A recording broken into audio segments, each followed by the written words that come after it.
Devin Nunes, environmental regulation and web privacy. I'm Heather Godwin, and this is the Square Circle.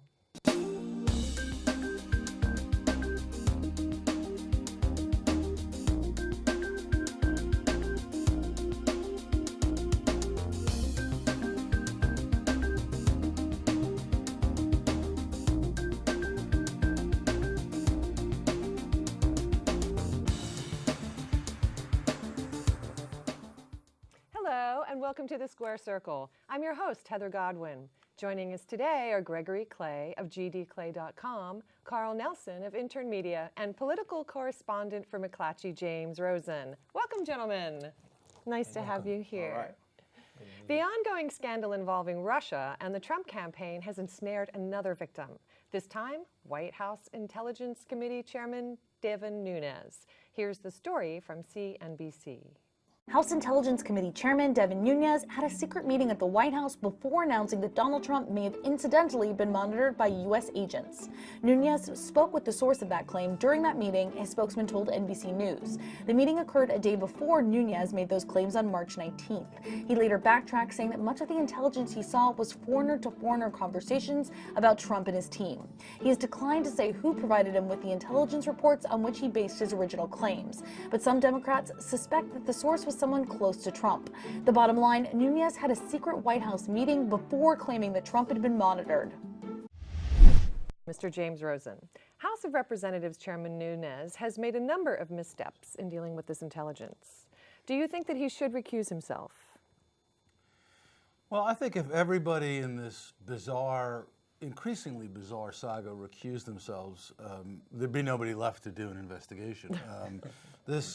This saga really gets more bizarre every day, and it goes back to last summer, in fall, when FBI Director Comey, against all protocols, first said, and I always mixed up the order of this, but he first said he was not indicting Hillary, then he might indict Hillary, then he was not going to indict Hillary. But in the meantime, he damaged her campaign a great deal. Now, FBI Director, and I'll get to Chairman Nunes in just a minute, but now we've got FBI Director Comey saying things publicly, most recently in I believe it was a Senate hearing last week, that one would think FBI directors shouldn't say in open session about the current status of his investigation.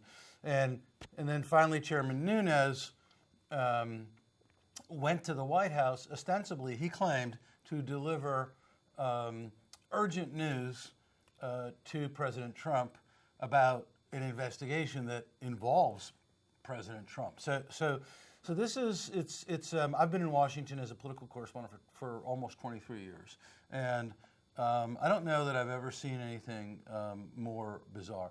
To your question directly, and I think we're in for more strangeness in this. But by the time this investigation wraps up, if it ever wraps up, and if there's anybody left standing in government, we're in for a lot of strange days.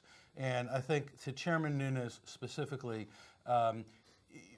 whether or not he recuses himself, I think he's marginalized himself. I think that on a bipartisan basis, very few people now take the House Intelligence Committee investigation seriously.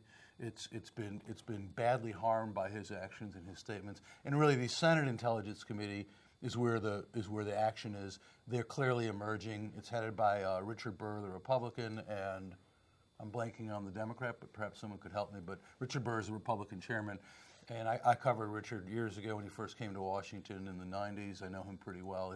He's a solid guy. So I think the Senate, as the founders many centuries ago intended it to be, is coming to the rescue of the House, and that's where the serious investigations come. Karl Nelson, what is your opinion? Here's what gets me with this entire situation, and it's something that's been reported on a little bit, but I don't think not enough. The conflict of interest here. All right, so here we have Nunes, who worked with Trump's transition team, okay, and then he's going to go and lead this investigation into potential ties between Russia and the Trump administration. I just feel like it's a serious conflict of interest, and something that one of his colleagues pointed out in the article I saw this week, and I thought they hit it right on, right there. Something he said Nunes, and it's true, Nunes right now, when it comes to answering questions, some of these tough questions, and taking some of these tough questions about, the meeting, this alleged meeting, that took place right before he came out with his claims and things just, relating to these Russia ties and everything with that. Instead of focusing on the truth, it seems that Nunes is more so focused on the relationship he has with the president, and I think that just creates a problem when you're focused on trying to, keep that relationship intact instead of focusing, okay, let me just report, what's going on and give people some true answers to what's happening with this investigation, and that's not happening. So. Gregory Clay, what's your opinion? Well, it seems that pretty soon, if not now, Devin Nunes will be persona non grata, like a lot of other folk in Donald Trump's administration. So he doesn't need to recuse himself. He's well, going to become persona non grata on his own. Well, I mean, I think it'll be just a natural flow. Persona he's not taken seriously. Yeah, exactly. Right persona non grata, and recused, and out of it, just in a natural flow. And the thing with he's already been accused of collusion with the White House, among many other sordid, crazy, as Rosen said, bizarre situations. And the Donald Trump administration is so tied up in investigations. Yeah. I mean, this is crazy. This is almost getting like 1972 to 1974. I'm going old school, OS. 72, of course, was the Watergate break-in, across the river. And this, there's signs of collusion, cover-ups, back and forth between the Democrats and the Republicans. The White House is almost in a bunker mentality, just like it was in 72, 73, 74 with Richard Nixon and his henchmen, or all the president's men. And, and the last thing this country needs is another Watergate situation. Well, it's so early in the administration. Do you think there's anything that he can do to save face? Nunes. Nunes? Yeah. No, yeah. I think Nunes is gone. I think he's history. I agree with what Gregory said. He could have been a major player, but it just became obvious very quickly that he was in over his head. And in Washington, D.C., the hardball game of politics in Washington, that's the worst impression, that's the worst conclusion that your colleagues can come, is that you're in over your head. Right. And I think that on a bipartisan basis, I think what you haven't seen is you have not seen his fellow Republicans. I'm not aware of any, but certainly in any large number, you have not seen his fellow Republicans stepping forward and defending him. So he's toast. Right. Might need to step aside the investigation at this point. So. Right. He has no savior. And in Washington, everybody needs a savior. Everybody, what's that old song back in the 60s, 70s? Everybody needs somebody. Yep. Yeah, there you go. Perfect example. And your boy right now ain't got nobody. I think the question is whether the Senate Intelligence Committee under Senator Burr's leadership will maintain enough credibility and distance from President Trump and his administration to see this through, or whether there will be such a clamor for an independent investigation, independent prosecutor, that will happen. Thank you. I'd like to remind our viewers that you can submit your questions to our guests through our website, www.publicsquare.net, and we'll answer as many as we can live on air toward the end of the show. Also this week, President Trump signed an executive order rolling back many of President Obama's environmental regulations. Here's the president speaking. The action I'm taking today will eliminate federal overreach, restore economic freedom, and allow our companies and our workers to thrive, compete, and succeed on a level playing field for the first time in a long time, fellas. It's been a long time.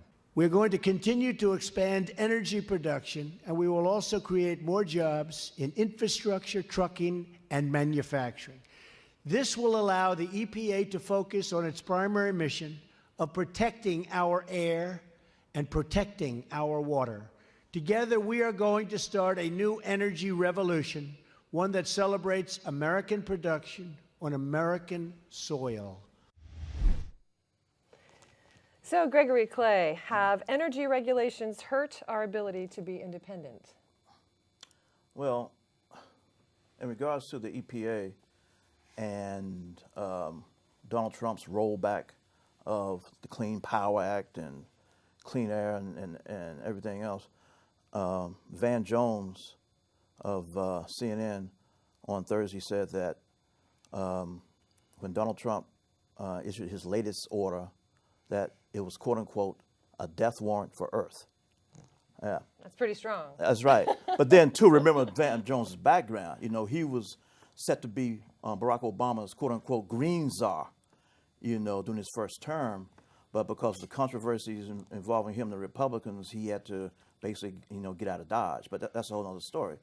And, you know, and President Obama fought hard for, you know, reductions of things like, you know, carbon emissions, you know, things like that, you know, the Paris Agreement, you know, clean Federal air. land? Yeah, federal lands, you know, et cetera, et cetera. And, but you know what Donald Trump is doing, you know, because he told the coal miners, hey, I'm going to save you. I'm your savior. He told them straight up, you know, and that's what a lot of this is about.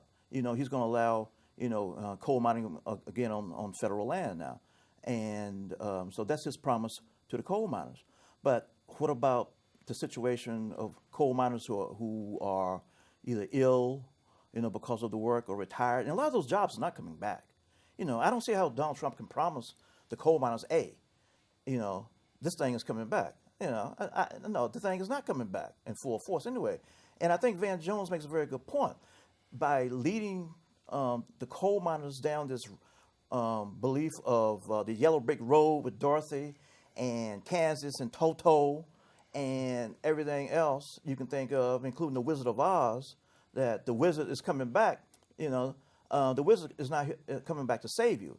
And because, as Van Jones said, the growth industry, you know, in terms of energy, et cetera, is the renewable area. You know, solar and wind and et cetera, et cetera, et cetera. You know, and the jobs are growing faster in that area of energy than in coal energy, whether it's clean coal or whatever. And you know, I think Donald Trump is leading a bunch of folk down a false road of false hope. Bottom line, the wizard ain't there. Let me jump off of what Gregory said. You know, we have to remember that during President Obama's 8 years in the White House as president, that American dependence on foreign oil plummeted.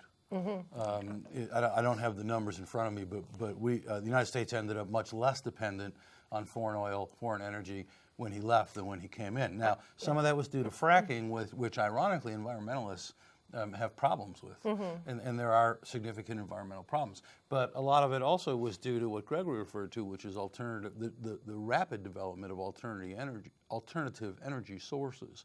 And so it's ironic, I'll use the word almost bizarre again, that President Trump comes in and rolls back regulations under the claim that they've been burdensome, when in fact you've had 8 years of improvement of American supply of domestic energy.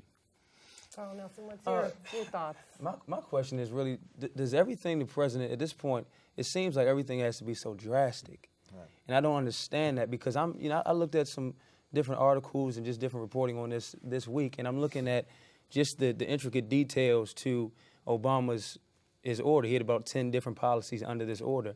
And I'm looking at things like something he signed in 2013, which he signed an executive order for federal agencies to be more proactive when it came to dealing with things like wildfires, dealing with things like excessive high temperatures, and just different things with global warming. And a lot of polls that I'm seeing, majority of Americans, at least 50% or just under that, are very in tune with global warming, very in tune with certain things with the environment today. So I just don't understand why you take something like that and say, I'm just going to abolish the entire thing and just eliminate it completely. To me, it's just kind of like a reach at this point. And it's also interesting that Politico had a story on Wednesday saying that the Donald Trump hierarchy has told his administrative types in the Department of Energy as well as other cabinet departments that no one is supposed to use certain terms, i.e., don't say the word climate change. That had been reported. You know, that had been reported quite a or while Paris ago. Agreement, Right. or emissions reductions. Well, go ahead. Well, I write a lot for the Miami Herald, and of course, Florida is ground zero for the effects of climate change. And I've interviewed a number of the leading climate scientists in the world, many of whom are in Florida. 97% of scientists, of course, say that climate change is real. I think the number of Americans who want action on climate change is more than 50%. I think it's closer to 2/3, but I could be wrong. But it's growing, and certainly in Florida, which is a crucial swing state, by the way, and has decided 2 elections. It's about 90% of the people think it's so. This is President Trump in regard to climate change, rolling back, ignoring science and not doing something that's really very helpful or popular. All right, and finally, Congress passed a bill this week that gives internet service providers access to the browsing history of subscribers. Here's the story from Watch It. A vote on Tuesday on Capitol Hill will allow broadband providers to share web browsing history and personal data with marketers. House Republicans followed the Senate with the vote that uses the Congressional Review Act to prevent privacy rules passed by the FCC from taking effect. Once signed by President Trump, the law will nullify rules that would have required broadband companies to get customer permission before they sell sensitive information to marketers. The highly politicized vote largely fell along party lines as part of the GOP effort to eliminate several regulations from President Obama's last months in office.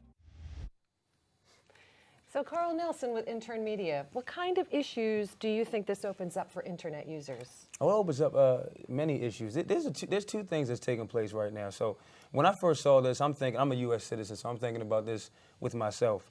Do I want people to have access to my personal information? Do I want people to have, full access to my web browser history and some of those things? You're talking about your privacy really being kind of taken away from you to some degree. Now, I know they already kind of had access to some of those things. But there's also something else that's taking place here. I feel like this has to be beneficial to some degree for, the FBI, for just certain authorities. Maybe when it comes to investigations. I know there's been situations in the past where, when people are under investigation, you usually have to get some type of permission from people to be able to get into their computers, to be able to get into their social media and their phones and different things like that, get federal warrants for some of those things. So my question is, does this kind of, is that a rollback on that? Will this kind of help authorities when it comes to investigations moving forward? Will get them more access to some of the information necessary to And actually make us safer. Exactly, yeah, exactly. It has to be beneficial to them in some way for them to kind of go and do this, I would think so. Well, me personally, if the FBI and CIA and federal government, whatever, wants access to my thing, hey, they can have it. They can have it all. Because I have nothing to hide. That's right. But they can't because of the regulation in Right, place. exactly, right. They wouldn't be allowed. Right. But my point is that if they want it, they can have it. Because I have nothing to hide. And if you have nothing to hide, then hey, I mean. But we're not talking about the FBI here or law enforcement. We're talking about selling, as I understand it, we're talking about commercial selling of your browsing history, the websites you visited. Right. I think that's a lot different. Yeah. Now, we for decades, our addresses, our phone numbers were sold. Our addresses were sold. That's how we ended up getting junk mail and junk calls. Yeah, your search histories. Right, but no, I'm not saying that. But what I'm saying is, I think the internet is different because the internet is something we do, the privacy of our home, and I think it's different than having your phone number, which is often listed publicly, your address, which is often listed publicly in phone books and so forth. So I don't like the commercial aspect of it. That's what bothers me. Still, to me, it doesn't bother me, because my stuff is available anyway.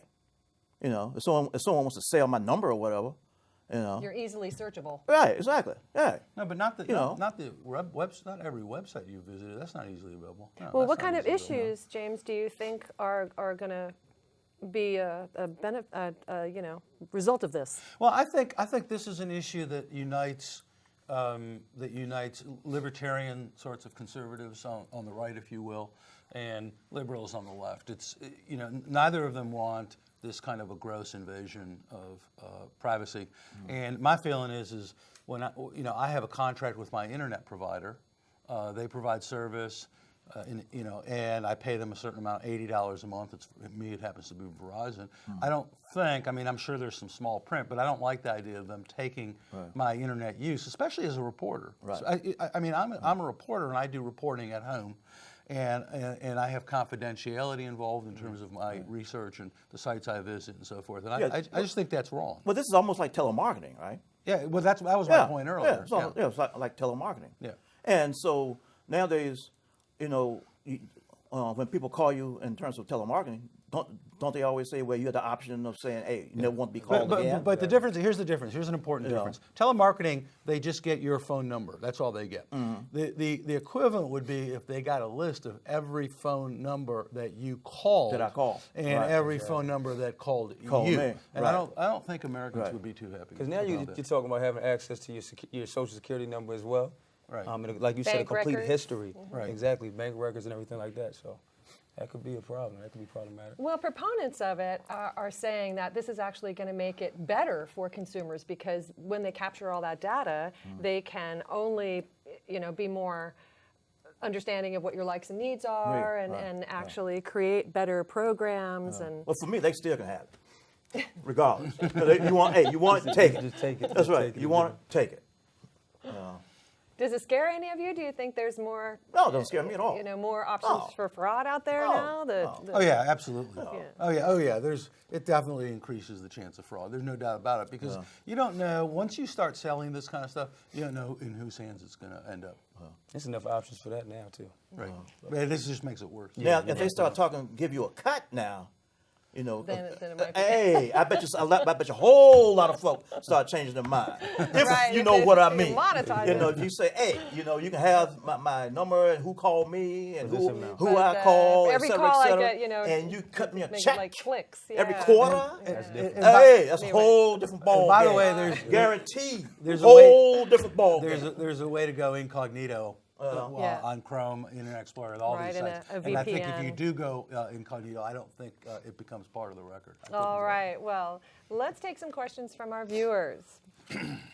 Jacqueline Warner. Do Republicans really believe that lifting environmental regulations will bring back all the coal jobs? Who wants to take this one? We've talked. Yeah, that's right. I mentioned that earlier. Yeah, you did. You did. Didn't I say something like all those coal jobs that these folk think are coming back, most likely are not coming back? And I think Donald Trump is selling a type of false promise thing. Although I must say, one of the things, I'm sure one of the reasons that the coal mining crowd was really attached to Donald Trump is because of what Hillary Clinton did. Why did she say, I'm out to kill the coal mining industry? That was totally uncool. Then too, she did a whole lot of things that were uncool during the campaign. But I'll leave it at that. All right. Anybody else want to comment? Well, I think West Virginia has become reliably Republican, and this will keep it Republican for a while until, if, as Gregory says, the coal jobs don't come back, maybe the West Virginians will be disappointed and resentful of the false Republican promise. Well, from what I've read, what coal jobs would come back would not be in the West Virginia area. They'd be more in the Illinois basin. Illinois, so Kentucky. Yeah. Okay, well, moving on to Mr. Leonard Moody. If our browsing history is analyzed by computers with algorithms, no human being ever sees it, the information is secure, and you can opt out, then what's the problem? So if it's all secure information, well, if it's being sold, I thought the whole point is it can now be sold commercially to outside vendors. I don't. So human beings are seeing it. Yeah, human beings. In order for it to get into computers, once it is acquired by a new party, a new vendor, I think somebody has to see it. I could be wrong. Somebody's looking at those algorithms. But I wonder what the benefit is for markets to be able to, for them to sell your information. Like, what is the benefit of that? I would say. Well, already we get targeted. I'm sure you've all had this experience. But you get You get. I mean, I do research as a journalist, and I end up on some. I'm researching on some gun page, and then I get Search offered functions. guns and ammunition. I mean, it happens already. Exactly. I don't quite know how it Same happens. thing. I don't know how it happens. I don't really like Yeah, it happens Oh, already. And they seem to Yeah. know which computer you've followed Exactly. too as well. Right, because you go to I the mean, work Google does computer it and, now anyway. So we may not feel Yeah. drastic change. Yeah. If you go to Google looking for a product, Google does it anyway. They keep track of your search history.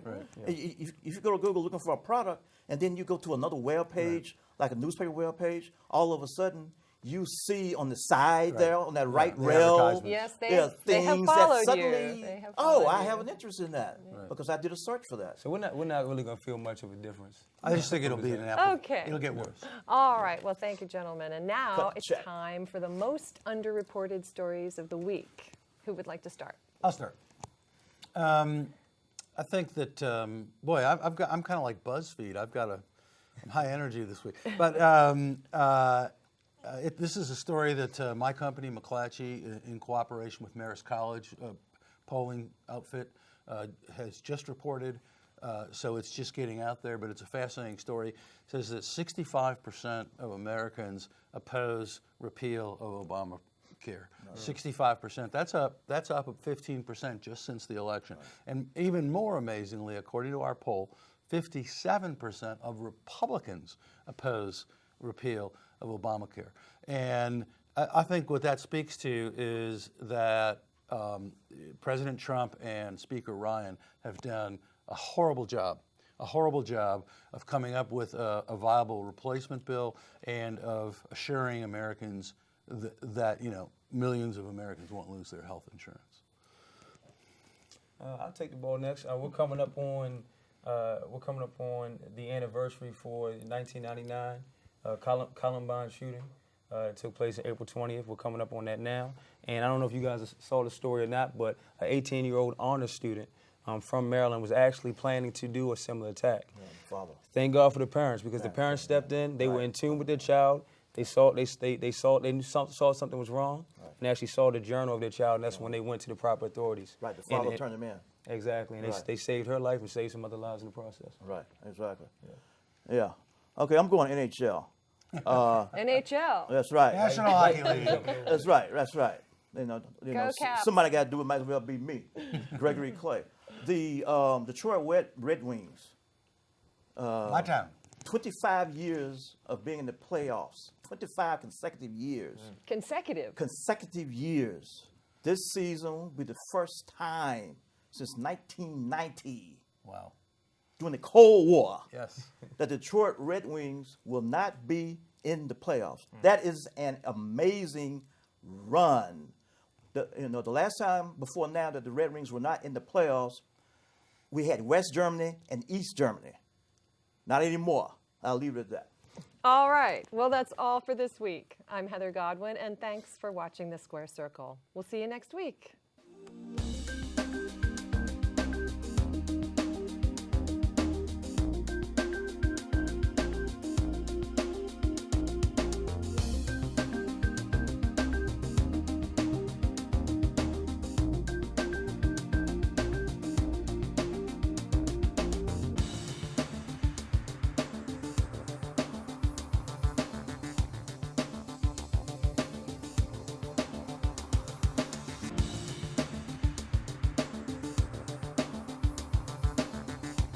If you have a passion for helping people, want to launch a new charity, or need to raise funds, Voluntary Solutions can help. You have a passion for helping people. We have a passion for helping you. Visit voluntarysolutionsdc.com, 844-739-5488.